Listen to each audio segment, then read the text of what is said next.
Napakaangas. Unang upgrade na mahirap iwasan. So ayun, Project Sexy Episode 10, let's go! Sa isang video nga na pinost ko dati, nalinaw na wala pala talagang abang for internal dropper post ang Sagni Crazy Boss B2. Ang remedyo, barena lang brother.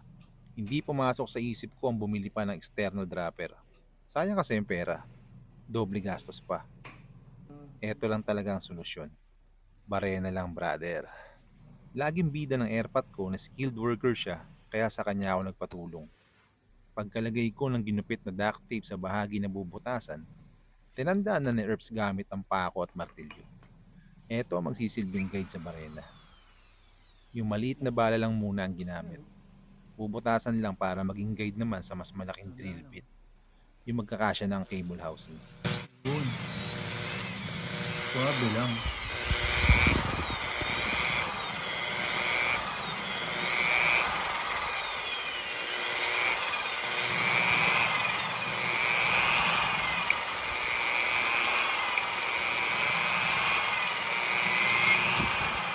Makapal din pala yun. Oo, makapal. Ano tayo na?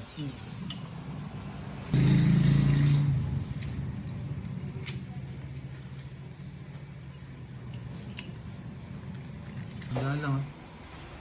Hindi guide naman yan.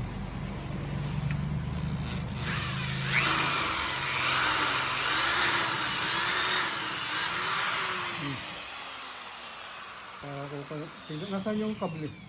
Pagkatapos magbutasan, yung cable guide malapit sa bottom bracket para naman sa front derailleur, pinabarena ko na rin para lumuwag at magkasya naman yung mismong bahay ng kable. Para maswabe. Mabilis lang lahat ng pangyayaring to. Siguro wala pang 5 minuto. Kinuha ko na nga yung binili kong dropper post. Brand X Ascent nga pala yung napili ko. Ganito rin kasi nakakabit sa enduro bike ko. Wala lang, tiwala na ako dito. 175mm pa lang haba nito.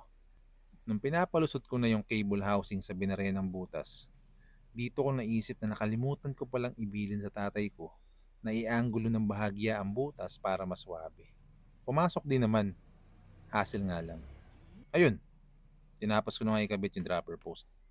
Mas lalo nang sumarap ang paglusong. Mas madali na rin ituon ng paa, lalo at traffic. It's a must upgrade talaga lalo sa XC. Para naman sa mga tropa natin dyan na nagbutas na rin ng frame para sa dropper, kamusta ang experience nyo? Okay pa rin ba ang mga bike nyo? Like and follow for more.